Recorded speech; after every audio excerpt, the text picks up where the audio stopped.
Hi guys, welcome to my channel. So today I'm going to be filming how I do my everyday foundation look.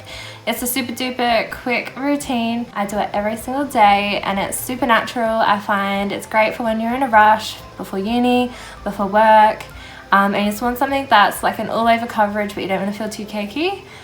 So I use Estee Lauder Double Wear Stay in Place. I mix in my Makeup Forever HD foundation as well. I like mixing either like a darker shade or a lighter shade depending if I've got a tan on or not. I generally will mix this one and this one together, a couple of drops of this one, and then it makes like a really nice consistency. I find Estee Lauder is super amazing for like your staying power, hence the name Stay in Place all day, whereas Makeup Forever is just so beautiful, so like camera ready all the time. But if I just wear this one on my own, I find I get super duper oily. I mix them two together and it's just perfect. As a base, I always go in with my Dermalogica skincare cream. So it's Skin Smoothing Cream. Amazing, it's my absolute favorite. It smooths out my skin so nicely. I actually have really oily skin. For a long time I always went for moisturizers or primers that are, you know, for oily skin, and I found that they used to just make me worse. So I'm gonna go in with my foundation. I use just a beauty blender. This is a Real Techniques one. That's my favorite beauty blender of all time. Occasionally I will use this brush, put on my foundation. You get a little bit more heavier coverage. I quite often do this on my clients as well, but today I'm using my beauty blender. It's what I use every single day for myself when I'm, you know, just going down the street, going to uni, just like a casual look. The beauty blender is damp and I'll just pat that in all over my face. And I like to use the tapping motion, a flawless, like packed into your skin look rather than sitting on top. Blend that down my neck, all over, because we definitely do not want that line that you quite often see people miss, and they do not blend all the way down, which is not a good look.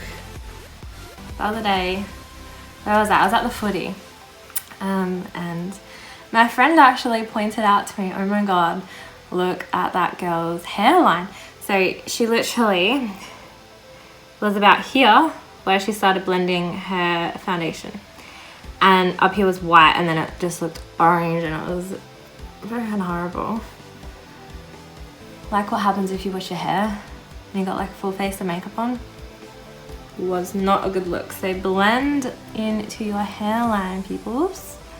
And you can really just take your time with this, guys. Like, I know sometimes in the mornings you don't have yonks to play around, but you can definitely tell if someone's taken their time to blend it all out nice. It looks like much more natural, prettier finish really, rather than the cakey look. Okay, so I obviously put my eyes and my eyebrows on before I did my foundation, so I need to take a smaller brush and blend it into more closer to my brows, and then along like my nose in here closer to my eyeshadow as well.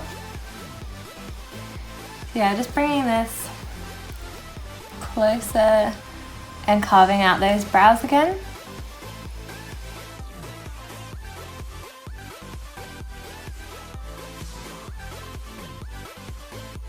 Now I'll just take a little bit and blend through here, even though there was already a little bit of foundation there from when I did my eyes, just sort of connecting all that in back together again. Don't want any gaps.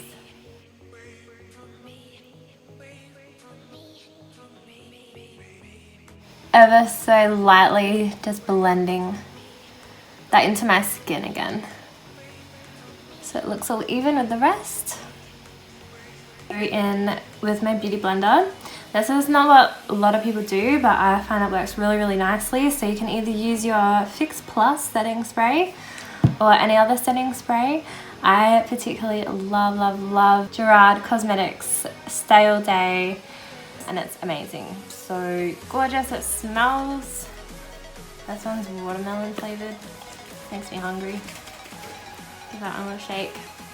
And then I spray this onto my beauty blender. I go through and I tap that all over.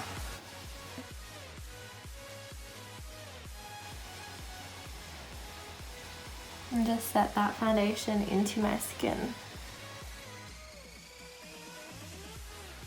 Now take my Tarte Tape Shape concealer and I'll put that under my eyes, a little bit down the bridge of my nose, and then also on my chin. I find that it is very, very thick.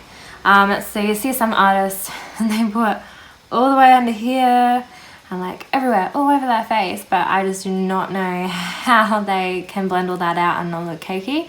So be super careful. I only ever really take like 3 dots along here if I'm kind of being lazy, or just like a little bit more. Like you don't need much at all. It's such a thick product. Like that. And then a little bit down the bridge of my nose, tiny bit up here, then on your chin, back the bit of dimension, and brightens up under eyes, which I need because I am tired. I'll blend this on super duper carefully at the bridge of my nose and my forehead.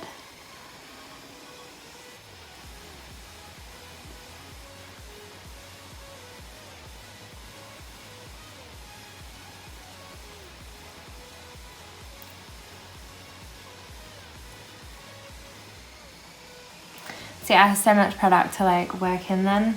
I do not know how people can just cake it on under here. They're all crazy. Take a little brush to set my under eye with.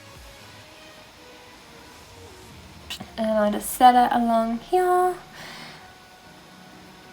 with the small brush.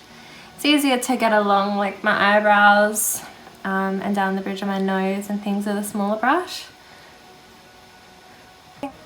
And just pressing that one gently into my skin and down my neck.